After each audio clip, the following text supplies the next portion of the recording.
Bonjour et bienvenue sur Gloria Mama. Je suis Diane et je vous propose dans ce podcast de partir à la rencontre de mères et de couples du monde entier. Ils nous livrent l'expérience de leur maternité, parfois loin de leur pays, tout aventuriers qu'ils sont. Des histoires d'hier et d'aujourd'hui, des histoires aux mille couleurs, aux mille saveurs, parfois douces, parfois plus amères. Les sujets de ce podcast ? Le désir d'enfant, les fausses couches, la grossesse, l'accouchement, l'allaitement, le retour de couche, la PMA, la GPA et bien d'autres encore vécus de par le monde. Ici, c'est un creuset d'histoires, un florilège de témoignages de parents et d'interviews de professionnels dans lesquels puiser pour apprendre, comprendre, mieux accompagner, partager, se rassurer. Chaque histoire est unique et pourtant universelle, riche de messages et d'enseignements. Car toutes ces histoires s'enlacent et s'entremêlent pour n'en raconter qu'une, celle de la vie. Amis curieux, ouvrez vos écoutilles. Certaines de mes amies ont des enfants, d'autres sont célibataires, ont envie d'avoir des enfants mais ne trouvent pas de compagnon et désespèrent de le trouver, subissant de surcroît la pression de l'horloge biologique. Certaines partent à l'étranger, seules, pour réaliser leur désir d'enfant. D'autres encore sont en couple, essaient depuis plusieurs années d'avoir des enfants sans y parvenir et entament des process de procréation médicalement assistée. D'autres ne souhaitent simplement pas d'enfants. Certains de mes amis sont des couples hétérosexuels, d'autres de même sexe. Il y a aujourd'hui une multitude de modèles familiaux et derrière des jugements sociaux très différents. Brassens disait d'ailleurs « Non, les braves gens n'aiment pas qu'eux, on suit une autre route qu'eux ». Avec mon invitée Sophie Cheval, psychologue clinicienne et psychothérapeute, nous parlons dans cet épisode des non-maternités, qu'elles soient subies ou choisies, de la norme et des jugements sociaux quand on s'écarte de cette norme avec des pistes pour les dépasser. Très bonne écoute. Bonjour Sophie Cheval. Bonjour. Vous êtes psychologue, psychothérapeute comportementaliste, formatrice et autrice. Vous exercez en libéral à Paris. Vous vous intéressez particulièrement aux injonctions faites aux femmes et plus généralement à la condition féminine. Vous avez publié en 2013 « Belle autrement », En finir avec la tyrannie de l'apparence chez Armand Collin. Votre perspective inclut aussi les hommes, eux aussi souffrent de multiples injonctions dans différents domaines. Et vous accompagnez les hommes comme les femmes, notamment dans leur questionnement sur la parentalité. Pour certaines femmes comme pour certains hommes, être mère, être père relève d'une envie irrépressible, d'un désir viscéral. Pour d'autres, ça n'est pas une évidence, ça se questionne. Et pour d'autres encore, ça n'est pas une nécessité. Ne pas avoir d'enfant est un choix réfléchi, éclairé et vécu positivement. C'est de cette perspective qu'on va partir aujourd'hui, de la non-maternité, que l'on appelle aussi nulliparité, donc le fait de ne pas avoir d'enfant. Ma première question vous concerne directement. Qu'est-ce qui vous a amené à accompagner ces hommes et ces femmes sur ces questions autour de la parentalité ? Alors, la première chose qui m'a amenée à ça, en fait, c'est un peu le hasard, dans le sens où quand on a une consultation en libéral comme moi, on reçoit les personnes qui arrivent. On ne sait pas, quand elles passent la porte la première fois, ce qu'elles viennent nous apporter, en fait, comme difficulté. Mais de fait, comme j'avais, moi, été particulièrement amenée à réfléchir à ces questions-là pour moi-même, je me suis trouvée peut-être à être davantage à l'écoute de ce qu'avant, j'aurais peut-être laissé glisser dans les consultations ou peut-être effectivement, ça crée petit à petit une sorte d'influence comme ça dans ma patientèle qui fait que les hommes et les femmes qui viennent avec des questionnements en lien avec leur parentalité trouvent davantage de place ici. Derrière le fait de ne pas être mère se cachent des réalités extrêmement différentes. Cela peut être un choix ou cela peut être subi. Vous parlez de non-maternité. Est-ce que vous pouvez nous expliquer ce que l'on met derrière ce terme et ce qui recouvre comme aspect ? Alors effectivement, j'aime bien ce terme de non-maternité en mettant le non entre parenthèses. À l'oral, on l'entend pas quand on va le mentionner ensemble, mais c'est vraiment une notion pour moi qui est très importante, qui est celle de l'inclusivité. C'est-à-dire que ce que j'ai l'impression d'observer, c'est que justement, alors même que la question de la parentalité, elle est au centre de la vie des femmes, c'est-à-dire dans la vie de toute femme, la question de la présence ou non d'un enfant va se poser à un moment ou à un autre. Ça fait partie de la condition féminine de se positionner vis-à-vis de ce sujet. Est-ce qu'on veut des enfants ? Est-ce qu'on peut en avoir ? Combien ? Dans quel contexte ? Dans quelles circonstances ? Alors même que cette question, elle est au centre de l'expérience féminine, finalement, elle arrive à, me semble-t-il, diviser les femmes plutôt que de les rapprocher. Et petit à petit, les années passant, j'ai eu l'impression d'observer qu'il se crée davantage de tensions, de concurrence, de compétition entre les femmes parce qu'elles ont fait des choix différents ou qu'elles ont des vécus différents, parce que parfois, malheureusement, il y a aussi des questions d'impossibilité à choisir. Il y a des non-maternités qui sont malheureusement subies et imposées. Mais j'ai vraiment le sentiment qu'entre les mères et les non-mères, entre, on va dire, les mères biologiques et les mères adoptives, par exemple, ou les belles-mères, entre les mères hétéros et les mères homo, les mères en couple, les mères célibataires, il y a beaucoup plus de tension, malheureusement, que de sororité, alors que justement, la maternité, c'est un tel déterminant de la condition féminine que pour moi, c'est vraiment profondément important que toutes les femmes qui vivent ces situations différentes puissent se sentir malgré tout solidaires. Et j'aime bien aussi parler de non-maternité dans le sens où ça inclut les hommes. Les hommes ne sont pas mères, quoi qu'il arrive. Ils peuvent choisir d'être pères à certains moments, ou le devenir. Et ça les concerne aussi, en fait, la question de la parentalité. Et je préfère, du coup, dans ces cas-là, plutôt que de parler de maternité, de parler de maternage. Le maternage étant le comportement que l'on attribue spontanément aux mères avec leurs enfants. Et en fait, il n'est pas besoin d'être mère pour avoir des comportements de maternage. Ces comportements, ils peuvent aussi avoir lieu envers d'autres personnes que des enfants, d'ailleurs, que ses propres enfants. Donc là aussi, j'aimerais vraiment pouvoir promouvoir une approche qui soit pleinement inclusive dans le sens où le maternage, ça peut être aussi un comportement qui émanerait d'hommes, ça peut être un comportement qui émanerait de personnes qui n'ont pas d'enfants. Moi, j'ai souvent le sentiment d'avoir des comportements de maternage, alors même que je n'ai pas d'enfants, soit avec d'autres enfants, soit avec d'autres adultes aussi. Quelque part, peut-être en tant que psychothérapeute, j'ai certains comportements de maternage, c'est-à-dire de prendre soin, d'être là pour l'autre, de s'occuper d'eux. Et puis, dans d'autres contextes de ma vie, je peux aussi avoir des comportements de maternage quand je suis à prendre soin des personnes qui me sont chères, par exemple. Donc, c'est vraiment une perspective hyper inclusive qui me tient à cœur. Et j'ai eu du mal à trouver un terme pour la désigner. Alors, faute de mieux, mais peut-être que je trouverai un meilleur terme dans les mois et les années qui viennent, j'ai choisi de parler de non-maternité en mettant le non entre parenthèses pour que les mères, les non-mères, mais aussi les pères et aussi les hommes qui ne sont pas pères puissent se rassembler sous quelque chose qui finalement nous concerne toutes et tous. Et donc dans les situations de non-maternité, vous disiez qu'elles peuvent être choisies, donc une femme, un couple qui fait le choix de ne pas avoir d'enfants, mais elles peuvent aussi être subies. On est dans les cas par exemple de couples qui font face à l'infertilité. Donc vraiment effectivement c'est un thème qui recouvre énormément de situations. Et dont la vision sociale va être complètement différente en fonction de la situation. J'aimerais qu'on parle un peu de ça, parce que dans tous les cas, que l'on décide de ne pas avoir d'enfant, que l'on fasse un enfant toute seule avec ses gènes ou sans ses gènes, que l'on se fasse aider dans une situation d'infertilité, que l'on soit d'un couple de lesbiennes, de gays, il n'est pas forcément facile d'aller contre la norme, à contre-courant de la norme. Et la norme aujourd'hui, c'est quoi, malgré les différents modèles familiaux qu'on a autour de nous? Ça reste quand même un couple hétérosexuel qui fait des enfants avec ses propres gènes. Et j'aimerais qu'ensemble, on puisse parler des sentiments de ces hommes et de ces femmes, ce qu'ils ressentent du fait de ne pas suivre cette norme. Qu'est-ce qu'ils ressentent en fonction de la situation de non-maternité dans laquelle ils sont. Donc peut-être qu'on peut on peut d'abord partir des couples qui choisissent de ne pas avoir d'enfants, quel regard la société a sur eux, ou qu'est-ce qu'ils ressentent, et puis après passer à une autre catégorie de non-maternité. Alors justement, c'est vraiment dans la question que vous posez, il y a à la fois une question très générale, et puis il pourrait y avoir plein de sous-questions qui seraient peut-être plus effectivement dédiées à une catégorie, ce qui veut dire un contexte, une situation par rapport à la non-maternité. Et j'aimerais bien justement commencer par peut-être prendre une perspective qui soit encore une fois la plus inclusive possible et qui est, comme vous le dites très bien, que les sociologues qui s'intéressent à la parentalité, ils montrent que, aussi paradoxal que ça puisse paraître, la norme procréative n'a jamais été aussi prégnante qu'aujourd'hui.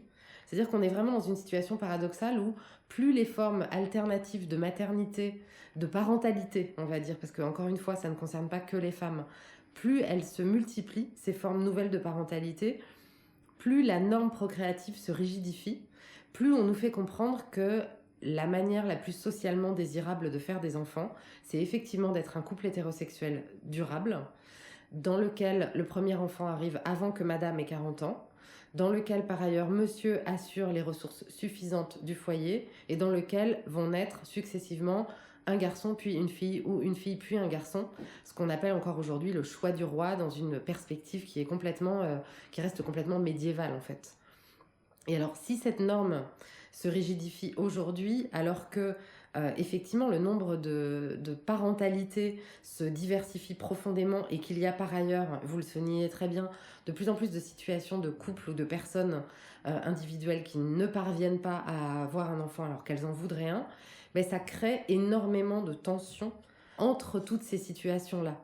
Et ce que je voulais souligner pour prendre une perspective globale pour commencer, c'est vraiment que, à mon sens, et c'est mon expérience de clinicienne en tout cas, d'observer, de partager l'expérience de chacun, c'est que même quand une personne, homme ou femme, se trouve refléter la norme procréative, qu'elle est vraiment bien dans le cadre qui est le plus socialement désirable, eh bien en fait, elle n'échappe pas pour autant au sentiment à certains moments qu'elle ne va pas faire comme il faut, elle ne va pas faire ce qu'il faut, elle ne va pas être à la hauteur de ce qui est attendu d'elle.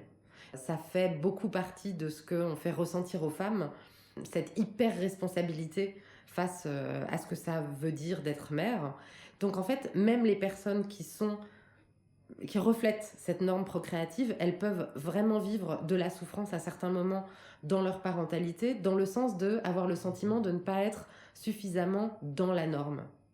Mais malgré tout, une fois qu'on a dit ça, donc là, on peut déjà se dire que même si ces personnes-là qui reflètent la norme sociologique ont le sentiment parfois de ne pas être suffisamment dans la norme, c'est-à-dire de ne pas réussir par exemple à faire suffisamment bien la conciliation entre la vie professionnelle et la vie privée, de ne pas avoir choisi la meilleure nounou, la meilleure école, toutes ces questions qu'on se pose en tant que parent en fait, de dire quels sont les meilleurs choix qu'on peut faire pour notre enfant, avec le sentiment que peut-être on pourrait ne pas y arriver, ne pas être à la hauteur, ne pas faire les bons choix.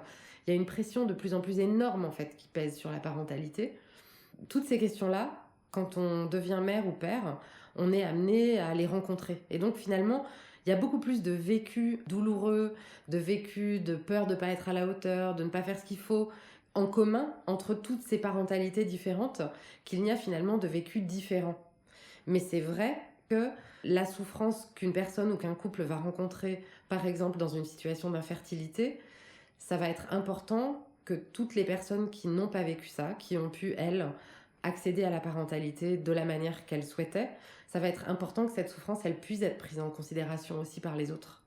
Et en fait, dans le contexte d'aujourd'hui, peut-être que les personnes qui se sentent les moins entendues, celles qui ont le sentiment qu'on fait le moins de place à ce qu'elles traversent, c'est souvent effectivement les personnes qui ne peuvent pas, parce qu'il y a une situation d'infertilité, accéder à cette norme procréative à laquelle elles aspirent en fait. C'est aussi une des raisons pour lesquelles ça me tient à cœur d'avoir cette perspective inclusive, c'est que chacun puisse se mettre de là où il parle à la place de l'autre et que chacun, chacune puisse imaginer selon sa propre situation par rapport à la parentalité, par rapport à la maternité, que chacun puisse imaginer comment c'est d'être dans les chaussures d'une femme qui a choisi de ne pas devenir mère ou d'une femme qui aurait souhaité devenir mère et pour qui malheureusement le contexte ne le permet pas, la situation ne le permet pas, de comprendre aussi ce que ça peut être si on est une mère en couple, quand on est une mère qui élève ses enfants en célibataire. Il me semble que c'est en faisant en sorte que chacun puisse imaginer la situation depuis la perspective de l'autre qu'on créera plus de solidarité ou de sororité entre ces différentes situations. Mais je ne sais pas si en répondant ça, j'ai vraiment répondu à votre question. En fait, j'aimerais qu'on définisse ce que les personnes ressentent en fonction de la situation de non-maternité. Parce que j'ai l'impression que, par exemple, des femmes qui font le choix de ne pas avoir d'enfants, elles sont jugées. Tandis que les couples qui sont infertiles et qui n'arrivent pas à avoir d'enfants, ils sont pleins. Les personnes qui viennent vous voir quand elles sont dans telle et telle situation, quels sont dans les grandes lignes leurs grands ressentis? J'adore votre question, j'adore la manière dont elle est formulée parce que vous mettez vraiment le doigt sur ce qui est essentiel. C'est que, effectivement, c'est aussi mon expérience que la plupart des femmes qui font le choix de ne pas avoir d'enfants sont jugées et la plupart des personnes qui ne parviennent pas à avoir un enfant sont plaintes, comme vous dites très bien. Et ce qui m'est venu en vous écoutant, c'est mais personne n'a envie d'être jugé et personne n'a envie d'être plaint. Tout le monde veut être compris. Et en fait, c'est peut-être ça le point commun entre ces deux situations qui sont si radicalement opposées sur un continuum, en fait. Les uns sont à un extrême et les autres sont à l'autre extrême. Il y en a qui ne veulent pas et ne font pas, et puis il y en a qui voudraient et qui ne peuvent pas faire. Et effectivement, ces deux catégories de personnes sortent complètement de la norme. Mais ce qu'elles ont en commun, c'est qu'elles voudraient n'être ni jugées, ni plaintes, mais simplement comprises. Simplement qu'on puisse, si on n'est ni dans leur situation, ni dans l'une des situations, ni dans l'autre, qu'on puisse essayer de se mettre à leur place et de comprendre véritablement de l'intérieur ce que c'est de vivre ce qu'elles vivent par choix ou de manière malheureusement non choisie. Donc justement, quand on fait le choix de ne pas avoir d'enfants, on peut avoir un sentiment de marginalisation. Il y a certaines femmes qui parlent d'un sentiment d'anormalité, d'être une femme suspecte, d'être une femme qui ne s'accomplira pas totalement parce qu'elle choisit de ne pas être mère, comme si le fait d'avoir un utérus, c'était forcément le fait d'avoir un enfant et de vouloir un enfant. Est-ce qu'il y a d'autres choses comme ça que les femmes qui choisissent de ne pas avoir d'enfants traversent particulièrement ? Alors, tout ce que vous décrivez est très juste, très relayé par l'expérience que différentes femmes qui ont choisi de ne pas avoir d'enfants, donc nullipare par choix, ce magnifique mot nullipare dont j'ai coutume de dire qu'il commence mal et qu'il finit pas très bien. Beaucoup de femmes qui donc sont nullipare par choix rencontrent des réactions d'hostilité, d'incompréhension, de jugement. Alors, c'est aussi un peu à nuancer selon le contexte. C'est-à-dire que c'est vraiment une des choses qui m'a amenée à moi avoir envie de réfléchir et peut-être d'écrire sur cette question, c'est que je n'avais pas réalisé, en faisant moi-même le choix de ne pas avoir d'enfant, je n'avais pas réalisé que j'avais bénéficié d'un environnement qui était tout à fait bienveillant par rapport à ce choix. Que mon entourage proche, ma famille, mes amis... étaient complètement OK avec ce choix, n'en étaient pas surpris, le validaient au même titre qu'ils auraient validé un choix inverse ou un autre choix. Et c'est seulement quand les nullipares ont commencé un peu à devenir présentes sur les réseaux sociaux, sur les blogs, que j'ai réalisé que beaucoup de femmes sans enfants, qui avaient choisi, donc sans enfants par choix, il faudrait dire l'expression dans son intégralité, elles relayaient des tas d'incompréhension, de jugement, de remarques blessantes, de suspicions qu'elles avaient d'abord rencontrées dans leur cadre familial. Alors moi j'avais vraiment cette position de dire à l'extérieur des gens que je choisis de fréquenter, oui je vois bien comment on peut me considérer quand je me positionne comme une femme qui a choisi de ne pas avoir d'enfant. Et effectivement ça rejoint tout à fait ce que vous décrivez, c'est-à-dire que on est de toute façon, en tant que femme, à un moment ou un autre, amené à devoir se prononcer sur ce point. Ce serait intéressant de faire vraiment une étude quantitative pour demander à des hommes combien de fois par semaine, quand ils vont dans de nouveaux contextes, que ce soit ils rencontrent des nouveaux collègues de travail, ils rencontrent des amis d'amis, dans des contextes comme ça, peut-être de loisirs, combien de fois par semaine leur demande-t-on « et toi, tes enfants ?» Ou « et toi, est-ce que tu as des enfants ?» Ou « et toi, quel âge ont tes enfants ?» Et toi... Parce qu'en fait, en tant que femme, c'est une expérience qui nous arrive tout le temps. Ça nous arrive en permanence qu'on nous parle de nos enfants. En tant qu'homme, je me suis rendu compte, pour en discuter régulièrement avec mon mari, que c'est pas quelque chose qui lui arrive très fréquemment. On a une expérience très contrastée l'un et l'autre de ce que c'est d'avancer dans le monde en ayant choisi de ne pas avoir d'enfants. C'est-à-dire que moi, c'est vraiment quelque chose dont je suis souvent amenée à parler parce qu'on me pose la question, parce qu'on présume qu'en tant que femme, il y a des enfants dans ma vie, forcément. C'est peut-être pas les miens biologiquement, ça va peut-être être ceux de mon conjoint, j'ai peut-être adopté, je suis peut-être belle-mère, Mais forcément, une partie de mes occupations tourne autour du fait d'élever des enfants. Parce que je suis femme, comme vous dites très bien, à partir du moment où on a un utérus, on considère que d'une manière ou d'une autre, on en a fait usage, que... notre rôle, notre fonction maternante, on l'exerce dans le monde. Et c'est pas du tout le cas des hommes. Donc déjà, c'est intéressant de voir que les hommes et les femmes qui ont choisi de ne pas avoir d'enfants, ils ne font pas tout à fait la même expérience dans le monde par rapport à ça. Et après, j'ai oublié le début de votre question. C'était aussi dans d'autres situations de non-maternité, type l'infertilité, par quoi ces couples, qu'est-ce que ressentent ces couples, qu'est-ce qu'ils traversent comme jugement venant de l'extérieur ? D'abord, je voudrais dire que je vais probablement passer sous silence plein d'expériences que des femmes ou des hommes dans ces situations-là traversent. Je m'en excuse par avance dans le sens où je ne veux pas prétendre parler à leur place, mais simplement en répondant à votre question vont me venir à l'esprit un certain nombre d'éléments, de situations que j'ai pu rencontrer dans ma clinique, dans mon entourage, mais que donc ils et elles sont les personnes les mieux placées pour vraiment faire connaître leur expérience.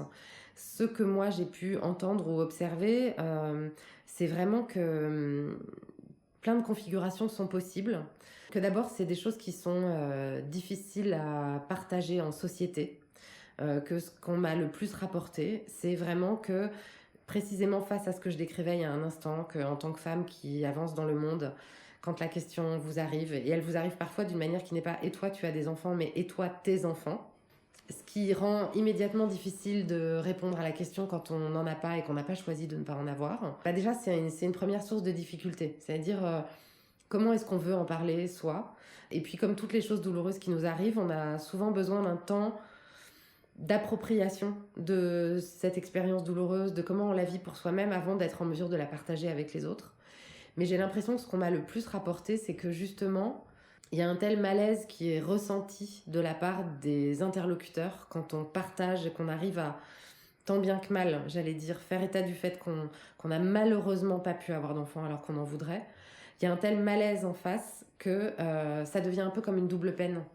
C'est-à-dire, c'est non seulement douloureux pour soi-même de le vivre, douloureux de pouvoir l'exprimer, et ça devient une troisième source de souffrance, de sentir qu'en face, il n'y a aucune réaction véritablement adaptée. Et que même la personne en face est tellement mal à l'aise qu'elle en oublie même d'exprimer ne serait-ce que de l'empathie, et d'une manière qui soit authentique et sincère.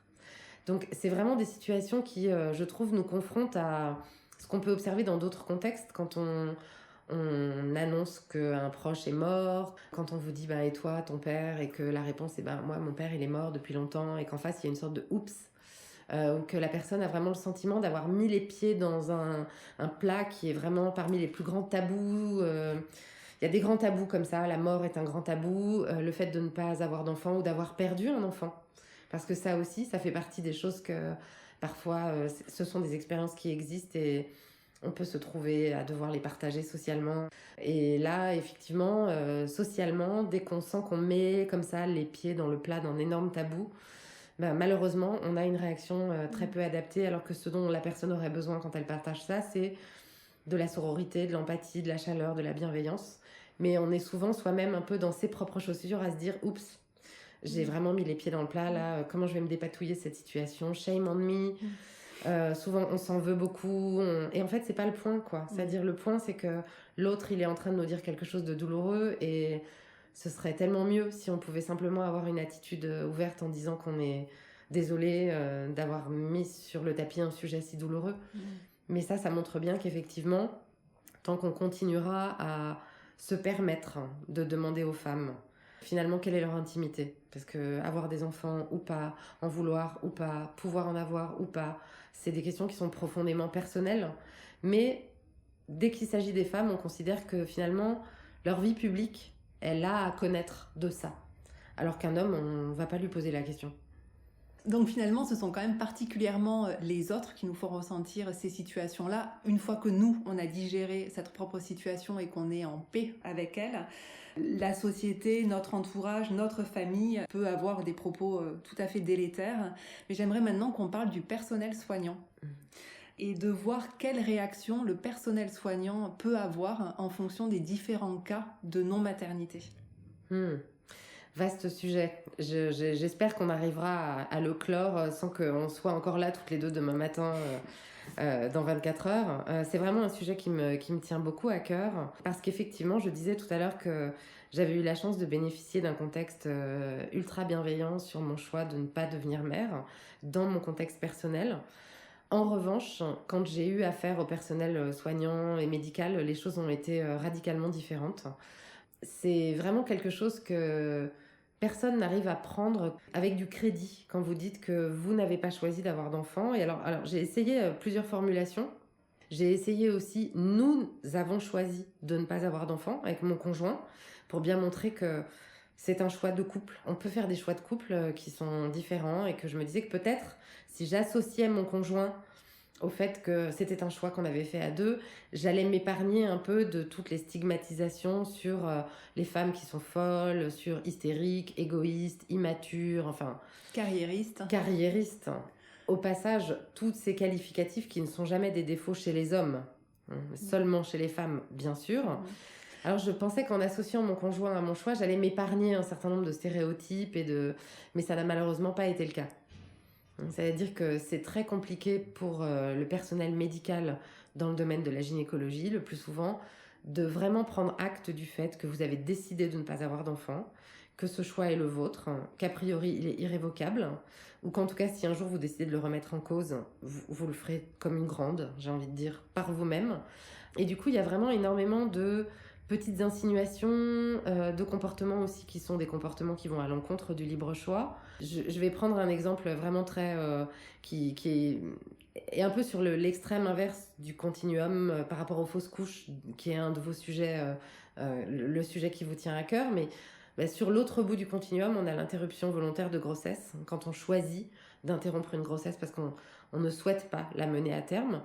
Et les 2 fois où ça m'est arrivé de devoir traverser une IVG, j'ai vraiment eu l'expérience pleine et entière que ça n'était pas audible, ça n'était pas acceptable par principe pour le corps médical que moi, une femme privilégiée, avec des conditions économiques stables et des ressources suffisantes, dans un couple aimant, de longue date, marié, donc engagé, que moi je décide que dans ce couple et dans cette situation merveilleuse, il n'y ait pas un enfant qui arrive. Et ça a vraiment rendu mes 2 interruptions volontaires de grossesse beaucoup plus douloureuses et difficiles qu'elles n'auraient dû l'être, parce que le personnel médical me faisait sentir qu'il ne validait pas mon choix en fait. Alors j'ai eu tout, j'ai eu les sous-entendus, j'ai eu les menaces, j'ai eu le fait que j'allais regretter, j'ai eu le fait que si l'interruption volontaire de grossesse ne se déroulait pas comme elle aurait dû médicalement, c'est parce qu'au fond de moi, je voulais un enfant mais je ne le savais pas. Donc vraiment, tous les stratagèmes ont été déployés pour que je comprenne bien que le choix que je faisais de ne pas avoir d'enfant n'est pas un choix acceptable. Donc il y avait une vraie infantilisation finalement face à ce choix. Est-ce que vous avez pu exprimer au personnel soignant qui vous balançait ces mots quand même très violents à la figure alors que vous aviez fait votre choix, est-ce que vous avez pu leur exprimer ce que vous ressentiez, que ce qu'ils étaient en train de faire, c'était pas acceptable de la part de personnes qui font le choix d'aider les femmes dans leur interruption volontaire de grossesse? Je suis interpellée par votre question parce que je me rends compte que je me l'étais jamais posée sous cet angle-là. Il se trouve que je suis une personne relativement assertive, c'est-à-dire que j'affirme assez aisément ce que je veux, ce que je ne veux pas, ce que je ressens, et que vraiment le contexte médical, c'est un des contextes dans lesquels j'ai l'impression que tout se passe comme si je ne disais rien. Et c'est vraiment ce que j'ai ressenti à chaque fois dans ces contextes-là, c'est-à-dire que j'ai pu vraiment exprimer des choses, peut-être pas aussi calmement que j'en parle là à ce micro, mais argumentées. Je n'ai pas hurlé, je ne les ai pas insultés, je me suis pas roulée par terre en pleurant. J'ai parlé comme une adulte en fait. J'ai exprimé ce que je ressentais, je suis restée sur mon choix. J'ai exprimé que j'avais fait ce choix et que je n'avais pas l'intention de le remettre en cause. Toutes choses qui me semblent raisonnables, raisonnablement dites. Et en fait, c'est comme si je n'avais rien dit. C'est-à-dire que, comme vous dites très bien, à partir du moment où on est une femme qui décide de ne pas avoir d'enfant, on reste une enfant. Alors, peut-être que ça va paraître un peu excessif ce que je vais dire pour vos auditeurs, vos auditrices, mais j'ai souvent l'impression que même quand en fait on choisit d'avoir des enfants comme femme, on va rester une grande enfant pour toujours, puisque dans de nombreux contextes, j'observe où on me rapporte à quel point, justement, en tant que mère, on va vous dire ce que vous devriez faire, ce que vous ne devriez pas faire. On va remettre en question certains de vos choix, certains de vos arbitrages. On va vous amener toujours à vous remettre en question sur est-ce que vous faites bien les choses. C'est-à-dire que vraiment la question de l'enfant, elle est au centre de la vie des femmes dans le sens où nous sommes de grands enfants. Socialement, on est encore considérés comme des personnes qu'il faut driver, coacher, conseiller, accompagner. Et puis même quand on devient soi-même parent, mère, et qu'on est soi-même dans cette position d'aider des enfants à grandir et de les accompagner, d'une certaine façon, la société masculine, en particulier patriarcale, qui nous entoure, continue à nous traiter comme des grands enfants qui ne sauraient pas bien prendre les bonnes décisions.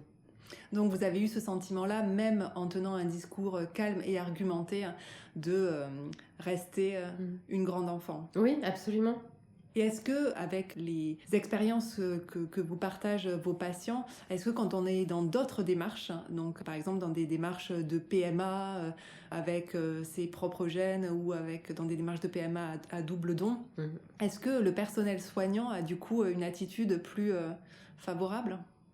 Alors j'ai l'impression que justement, et encore une fois, je ne veux pas parler à la place de ces personnes qui ont fait ces expériences-là qui ne sont pas la mienne, mais simplement je peux relayer une partie des choses qui sont l'expérience que certaines personnes me rapportent. J'ai vraiment le sentiment que justement dans cette démarche où tout est choix, c'est-à-dire qu'à partir du moment où on va avoir besoin d'être accompagné pour pouvoir accomplir son projet de parentalité, et ben en fait on est aussi dans la démarche de choisir ses interlocuteurs. Et j'ai vraiment le sentiment que ça fait partie du temps, et je vais dire aussi de manière très crue de l'argent, que les personnes investissent dans ce processus-là. C'est vraiment de voir différents praticiens dans différents contextes, en France, à l'étranger.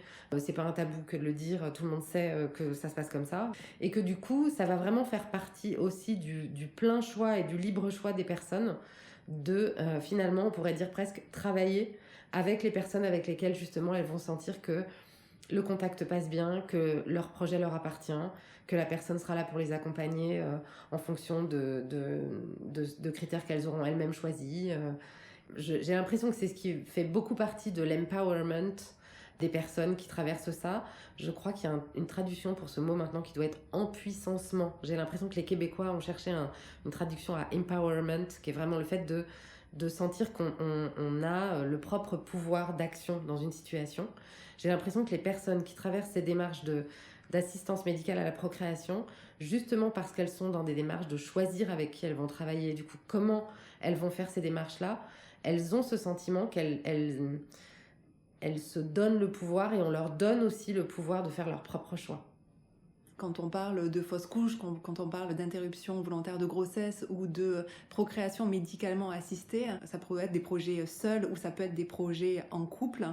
J'aimerais qu'on parle un peu de la place de l'homme, parce que ce soit les fausses couches, l'IVG ou la PMA, c'est quand même la femme qui subit de plein fouet dans son corps les traitements ou la fausse couche ou l'interruption médicale de grossesse. Comment est-ce que l'homme traverse tout ça ? Alors, c'est toujours un peu frustrant de faire ce type de réponse, mais je suis obligée de dire ça dépend. Dans le sens où, de la même manière qu'il n'y a pas un comportement de femme typique dans une situation donnée, il n'y a pas non plus un comportement d'homme typique dans une situation donnée. Là encore, les expériences qui m'a été données de connaître ou de partager sont extrêmement variées. Et puis encore une fois, sur un continuum entre... on a le sentiment que l'homme et la femme traversent ça d'une manière qui est extrêmement proche, que justement le conjoint fait en sorte d'être le plus possible au contact de ce qu'est l'expérience de traverser ça dans son corps, jusqu'à l'extrême inverse qui est... effectivement, mais j'allais dire comme dans une grossesse spontanée. C'est-à-dire que le conjoint est plus ou moins proche de sa partenaire, cherche plus ou moins à en connaître sur qu'est-ce que c'est de ressentir ça dans son corps. C'est vraiment des situations dans lesquelles la géométrie variable prévaut. Mais du coup, on voit bien aussi que, exactement comme une grossesse, et c'est encore là un exemple du fait que derrière toutes les différences apparentes de situation, en fait, il y a beaucoup de processus communs. Comme une grossesse, parfois ça rapproche les couples et puis parfois ça les éloigne. Que le processus soit mené à terme avec succès ou pas. C'est vraiment... parfois ça se passe moins bien qu'on l'aurait souhaité, ça rapproche le couple. Parfois ça se passe parfaitement comme on l'aurait souhaité, ça éloigne le couple pour autant. Je trouve que ça me donne l'opportunité de pointer quelque chose d'intéressant, qui est qu'il y a un peu une idée reçue qui veut que un enfant, ça va aussi solidifier un couple, souder un couple, que c'est aussi pour ça qu'il faudrait qu'un couple veuille avoir des enfants, c'est que c'est une sorte de prolongement naturel de l'amour. Et ben parfois c'est pas du tout le cas. Parfois effectivement un enfant vient quand il arrive ou quand il n'arrive pas ou quand il n'arrive pas comme on le souhaiterait, il vient justement mettre un peu à mal l'équilibre que le couple avait construit par ailleurs. La vie est comme ça. D'un côté, finalement, on a des couples infertiles qui cherchent à avoir des enfants, on a des couples qui ont des enfants sans aucun problème, on a des couples et des femmes qui font le choix de ne pas avoir d'enfants. Vous en avez déjà un petit peu parlé, mais comment cohabite le tout? Et bien de là où j'observe les choses, j'ai l'impression que ça cohabite pas très bien. C'est-à-dire que j'ai vraiment souvent l'impression d'observer des dynamiques de centre et de périphérie. C'est-à-dire vraiment comme dans toutes les dynamiques de centre et de périphérie, les personnes qui incarnent, encore une fois, la norme sociale telle qu'elle est la plus socialement désirable, et tous ceux qui, d'une manière ou d'une autre, s'en éloignent un peu, sont dans un processus à double détente qui est pas vraiment détendu. Donc, c'est-à-dire que vraiment, le noyau questionne les marges interrogent le noyau, tout ça est vraiment difficile. Et justement, ça me tiendrait tellement à cœur que chacun puisse, à certains moments, se décentrer de sa propre expérience pour réaliser que, finalement, derrière les différences et les singularités des expériences de chacun qui sont réelles, il ne s'agit pas du tout de les nier, mais de pouvoir peut-être les partager pour justement aussi les dépasser ensemble. Et finalement, ne pas perdre de vue que pendant que toutes les catégories que nous sommes, les personnes sans enfants par choix, les personnes sans enfants qui ne l'ont pas choisi, les personnes qui ont des enfants spontanément, les personnes qui sont en démarche d'accompagnement, et puis après on peut complexifier encore les niveaux en disant hommes, femmes, couple homo, couple hétéro, célibataire, en couple, personnes de couleur, personnes blanches. On peut complexifier les niveaux. Ce serait vraiment, pendant qu'on est en train d'opposer nos situations les unes aux autres, on perd complètement de vue qu'on est en train de ne pas s'entraider tous dans quelque chose qui reste malgré tout un sujet qui nous concerne tous. Est-ce que vous pensez que ça va s'améliorer, étant donné qu'il y a de plus en plus de modèles familiaux, que nos enfants grandissent entourés de petits camarades issus de la PMA, de la GPA, de couples hétérosexuels, lesbiens, gays, etc. Est-ce que vous pensez qu'on va aller vers plus de tolérance, justement ? Je l'espère vivement. Et effectivement, à certains moments, je me dis que justement, c'est cette expérience que vous décrivez très bien des enfants qui va promouvoir l'habitude du contact avec la variabilité, en fait.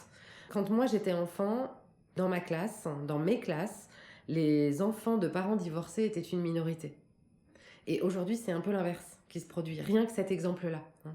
Et bien, effectivement, les enfants qui naissent aujourd'hui, ils vont naître, comme vous le décriviez très bien, entourés d'enfants dont l'arrivée sur Terre sera le fruit de parcours complètement variés et aussi l'arrivée sur Terre se fera dans des contextes complètement diversifiés. Donc ça me donne beaucoup d'espoir de me dire que la variabilité de toutes ces expériences va créer une forme d'ouverture et de flexibilité dans les esprits. Après, il y a une petite voix à l'intérieur de moi, un petit peu moins optimiste et un petit peu moins confiante, qui me dit « Attention, tu sais bien que notre contact avec la réalité, il est toujours médié par ce qu'on nous en dit. » Donc si les discours, parallèlement à ces expériences diversifiées, continuent à segmenter, à hiérarchiser ce qui serait considéré comme des vraies parentalités, c'est-à-dire biologique, spontané pour pas dire naturel, versus toutes les autres configurations qui seraient un peu considérées comme des parentalités différentes, plein de qualificatifs qui me sautent au cerveau que j'ai pas du tout envie d'utiliser. Effectivement, si le discours des parents eux-mêmes continue à rester celui-là, ça va être difficile que ça change. Et je pense que c'est en ayant l'expérience de la diversité qu'on est de plus en plus ouvert dans l'esprit à la diversité. Justement, tout à l'heure, vous disiez quelque chose qui m'a étonnée. Vous disiez cette norme procréative implicite est de plus en plus forte et de plus en plus rigide, alors que les modèles familiaux se multiplient. Pourquoi ? Et d'où ça vient ? Mais une des réponses des sociologues, c'est que justement, dans un environnement qui devient de plus en plus mouvant, de plus en plus instable, économiquement, socialement, politiquement, en termes d'environnement aussi. Donc, finalement, on vit aujourd'hui dans un monde qui on ne sait pas très bien à quoi va ressembler le monde, ne serait-ce que dans 10 ans, finalement. On n'a jamais vécu un tel climat d'incertitude, à notre échelle humaine, en tout cas. Si on prend plus de perspective sur l'expérience des humains, depuis que les humains sont humains, bien sûr qu'on peut toujours contextualiser, voire relativiser, mais finalement, à l'échelle de nos vies, le monde n'a jamais paru aussi instable et fluctuant. Et donc, on est encore dans ce vieux truc un peu rance, là, de la famille, cette valeur refuge. Et donc, un peu la famille traditionnelle, avec effectivement un couple hétéro, 2 enfants, un couple qui dure longtemps. On peut comprendre que dans un environnement mouvant, il y ait besoin de normes qui soient un peu rassurantes. Mais à mon sens, c'est vraiment une fausse route de chercher de la sécurité par ce biais-là. Est-ce que, Sophie, vous souhaitez insister sur 2 points que vous avez évoqués, ou 2-3 points que vous avez évoqués dans cette interview, ou est-ce que vous souhaitez rajouter quelque chose de complémentaire ? Alors, il y a un point sur lequel j'ai déjà beaucoup insisté, donc je vais juste le citer sans l'approfondir. C'est vraiment ce point que j'aimerais vraiment contribuer à, et que chacun puisse parvenir à se décentrer un peu de sa propre expérience vis-à-vis, on va dire, de la maternité ou de la parentalité, accomplie ou non, de manière à créer plus de sororité et de solidarité entre nos différentes situations. L'autre chose que peut-être j'aimerais accentuer, c'est qu'on entend beaucoup sur ces sujets-là de référence à la nature. C'est, je crois, l'un des domaines dans lequel j'entends le plus parler de la nature. La parentalité, la maternité, ce serait un instinct naturel pour les femmes de vouloir des enfants.